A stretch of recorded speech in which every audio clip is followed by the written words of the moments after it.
ભાવનગરની સરકારી medical college ખાતે સ્ટાઇપેન્ડ સહિતના મુદ્દાઓને લઈને વિદ્યાર્થીઓ દ્વારા મેડિકલ કોલેજના ડીનને આવેદનપત્ર પાઠવવામાં આવ્યું। Indian medical association, medical students network Gujarat દ્વારા ગુજરાતની તમામ સરકારી અને GMERS મેડિકલ કોલેજના તમામ ઇન્ટર્ન ડોક્ટર્સ દ્વારા મેડિકલ કોલેજના ડીનને સ્ટાઇપેન્ડ વધારાના વિષય સાથે લેટરથી રજૂઆત કરવામાં આવી, જે અંતર્ગત ભાવનગર મેડિકલ કોલેજમાં ઇન્ટર્ન્સ ડોક્ટર દ્વારા ડીનને આવેદનપત્ર પાઠવી તેમના સ્ટાઇપેન્ડમાં યોગ્ય વધારો કરવામાં આવે તેવી માંગ કરવામાં આવી છે। અમે બધા જ ઇન્ટર્ન ડોક્ટર્સ છીએ ગવર્મેન્ટ મેડિકલ કોલેજ ભાવનગર અને સરટી હોસ્પિટલમાં।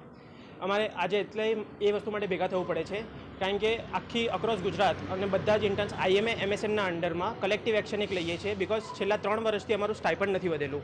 અમારું જે સ્ટાઇપન્ડનો જે રૂલ છે એકચ્યુઅલી એ રીતે છે કે દર 3 વર્ષે અમારો સ્ટાઇપન્ડ 2009 પછી વધતો જ હોય છે અને અમારી ફીસ પણ એ રીતે વધતી હોય છે। ઓલ્સો ઇન્ફ્લેશન આવે છે, મોંઘવારી વધે છે અને એવામાં પણ જ્યારે ડૉક્ટર્સ લાઈક દિવસ રાત જ્યારે કામ કરતા હોય અને એમને સરખી રીતે જો કોમ્પન્સેટ કરવામાં ના આવે તો એમના મોટિવેશનને